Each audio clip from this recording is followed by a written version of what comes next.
Un fatto increscioso quanto denunciato dal sindaco di Raffadali Silvio Cuffaro relativamente alla cagnetta Aschi, barbaramente uccisa ieri, incontrata a Buagimi al confine tra i territori di Raffadali e Agrigento e che ha destato parecchia commozione, facendo levare anche un coro unanime di indignazione e rabbia. Molti si interrogano sui motivi che abbiano spinto e armato la mano di una persona dal cuore così arido, tanto da prendersela con una cagnetta in difesa. Il sindaco di Raffadali, Cuffaro, si è fatto interprete così dei sentimenti dei suoi concittadini lanciando un appello. Chiunque abbia visto o sentito qualcosa, afferma Silvio Cuffaro, lo riferisca anche in forma anonima, così da poter sanzionare in maniera esemplare chi si è macchiato di un simile misfatto. Il gesto esecrabile non può avere giustificazioni. Qualcuno pensa che la cagnetta stesse cercando del cibo e abbia spaventato animali da cortili e per questo sia stata punita. Voglio ricordare, ha aggiunto il sindaco Cuffaro, che chiunque subisca dei danni da parte di randaggi può rivolgersi al comune e provvederemo noi, tramite alcune associazioni di volontariato, a risarcirlo.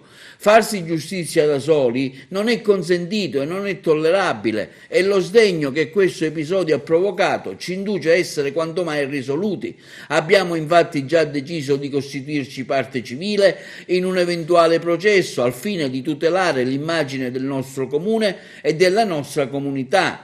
Anche se, precisa Cuffaro, devo dire che non era un randaggio, ma si trattava di un cane di razza appartenente sicuramente a qualcuno e che non era mai stato visto in giro a Raffadali, non era microchippato ed è stato rinvenuto nelle campagne al confine con il territorio di Agrigento e ben lontano dal centro cittadino e dalla statale 118.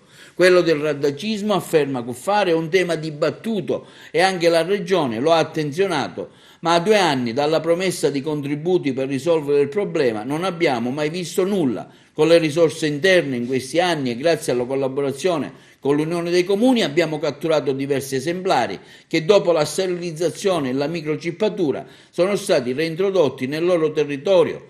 Io stesso a mio nome ho in carico diverse decine di randaggi, ma bisogna lavorare sul ricovero e sull'adozione. A tal proposito, conclude il sindaco di Raffadali, ricordo che a breve partirà anche la costruzione dell'ospedale veterinario con annessi rifugio sanitario e ricovero. L'opera sorgerà nel comune di Raffadali, è stata interamente finanziata dall'ENPA e si tratta di una struttura avveniristica unica in tutto il meridione, i cui lavori partiranno a breve.